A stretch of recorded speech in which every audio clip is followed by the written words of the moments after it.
Boker Tov, il est 8h, heure de Jérusalem, 7h, heure de Paris. Nous sommes le 2 mars 2020. Nous sommes le jour des élections, Yom HaBocher, comme l'on dit en Israël. Israël va voter aujourd'hui pour la troisième fois en moins d'un an. Et d'une certaine manière, nous vivons actuellement un événement, on peut le dire, historique, sans précédent dans la courte histoire de l'État hébreu. Depuis maintenant 1 heure, le vote a débuté dans les grandes villes et il vient d'être ouvert dans les petites localités du pays. Au total, 6 453 000 citoyens israéliens pourront aller voter aujourd'hui dans quelques 10 631 bureaux de vote à travers le pays. Et là encore, un développement sans précédent. En raison de l'épidémie de Corona, plus de 5 000 Israéliens qui sont actuellement en quarantaine pourront aller voter de manière exceptionnelle dans 14 bureaux de vote stérilisés, spécialement aménagés à leur intention dans 14 villes du pays, dont les trois grandes villes principales, Jérusalem, Tel Aviv et Haïfa. Un état-major spécial lié au coronavirus a été créé au sein de la commission électorale centrale afin de vérifier qu'il n'y ait pas, par exemple, de fake news sur de soi-disant bureaux de vote contaminés, ce qui pourrait empêcher certains Israéliens d'aller voter. Au sein de la police, on affirme que des milliers de policiers seront déployés autour des bureaux de vote pour veiller au bon déroulement du scrutin. Les bureaux de vote fermeront ce soir à 22h heure israélienne. Et ce sont près de 100 000 fonctionnaires qui ont été recrutés spécialement par la commission électorale centrale pour accueillir aujourd'hui les électeurs, veiller au bon déroulement des élections et puis veiller à partir de ce soir au bon déroulement du décompte des voix. Lors des dernières élections, le taux de participation était de près de 70% et l'on espère au sein de la commission électorale centrale que ce seuil sera dépassé aujourd'hui.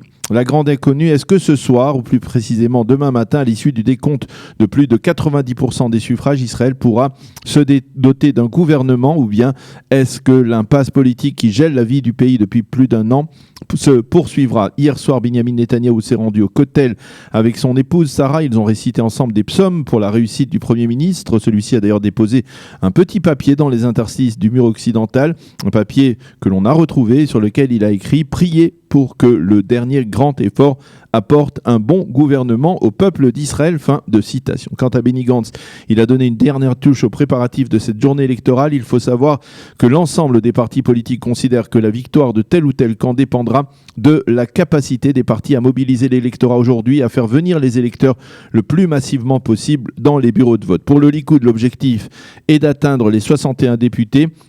Tandis que pour Bleu-Blanc, le premier objectif dans l'immédiat sera de se maintenir comme la formation politique la plus importante d'Israël. 3 Israéliens supplémentaires ont été dépistés comme souffrant du coronavirus. Il s'agit d'Israéliens qui sont revenus au pays jeudi dernier sur un vol d'El Al 290 en partance de Venise. Le ministère israélien de la Santé a demandé aux passagers de ce vol de se placer en quarantaine afin d'éviter les risques de contamination. L'état de santé de ces 3 Israéliens n'inspire aucune inquiétude. Au total, on recense en Israël actuellement 10 cas de coronavirus.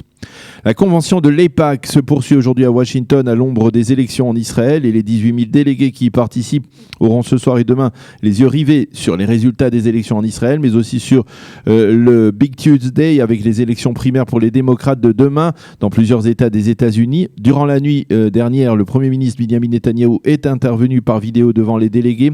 Il a vanté les mérites du plan de paix de Donald Trump et il a pris l'engagement d'instaurer la souveraineté israélienne sur la vallée du Jourdain ainsi que sur les implantations.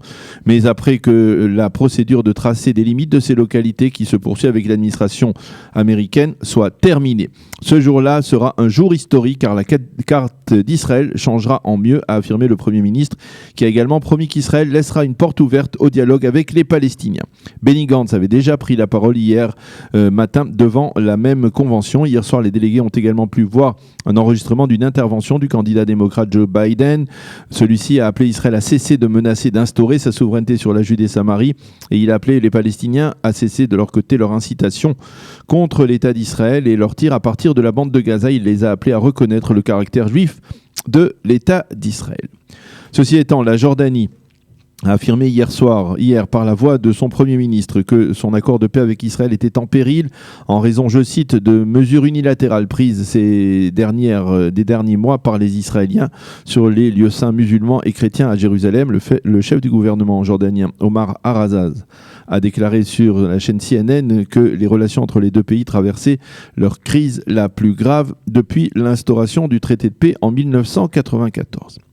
Pour terminer, le temps pour cette journée électorale sera partiellement nuageux à clair, avec une légère hausse des températures. Il fera 12 degrés à Jérusalem, 18 à Tel Aviv et 23 degrés à Eilat. C'est la fin de ce premier journal d'information.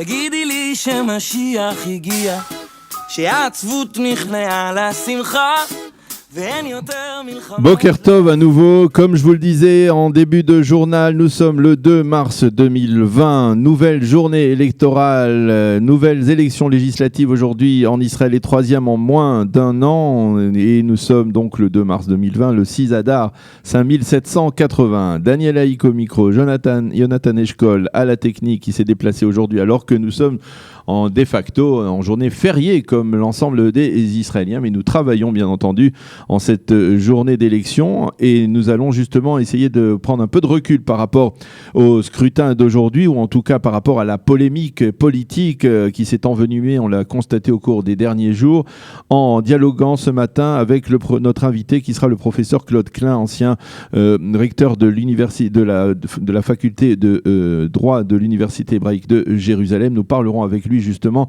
de ce système politique israélien qu'il connaît parfaitement et on va dire des problèmes qui sont posés justement aujourd'hui par le système politique et par le scrutin actuel qui ne parvient pas à faire à trancher concernant tel ou tel bloc de gauche, de droite, de centre, religieux ou autre. Nous en parlerons donc avec le professeur Claude Klein à partir de 8h10 à 8h30. Je vous présenterai la revue de la presse et des médias israéliens. 8h40, Eliana Gurfinkel nous présentera sa chronique Un jour notre histoire. Et à 8h45, eh bien, nous serons en ligne avec une Israélienne qui ira voter aujourd'hui, mais qui ira voter dans des conditions tout à fait exceptionnelles, sans précédent dans l'histoire de l'État d'Israël, puisque elle est en quarantaine. Elle fait partie de ces 5000 Israéliens qui sont en quarantaine et qui iront voter donc dans des bureaux de vote spéciaux, stérilisés, aménagés spécialement pour ne pas permettre une contamination. Nous en parlerons avec elle donc vers 8h45. Voilà pour cette heure d'actualité. Ce matin, sur Studio Kalita, nous marquons une pause avant de retrouver le professeur Claude Klein.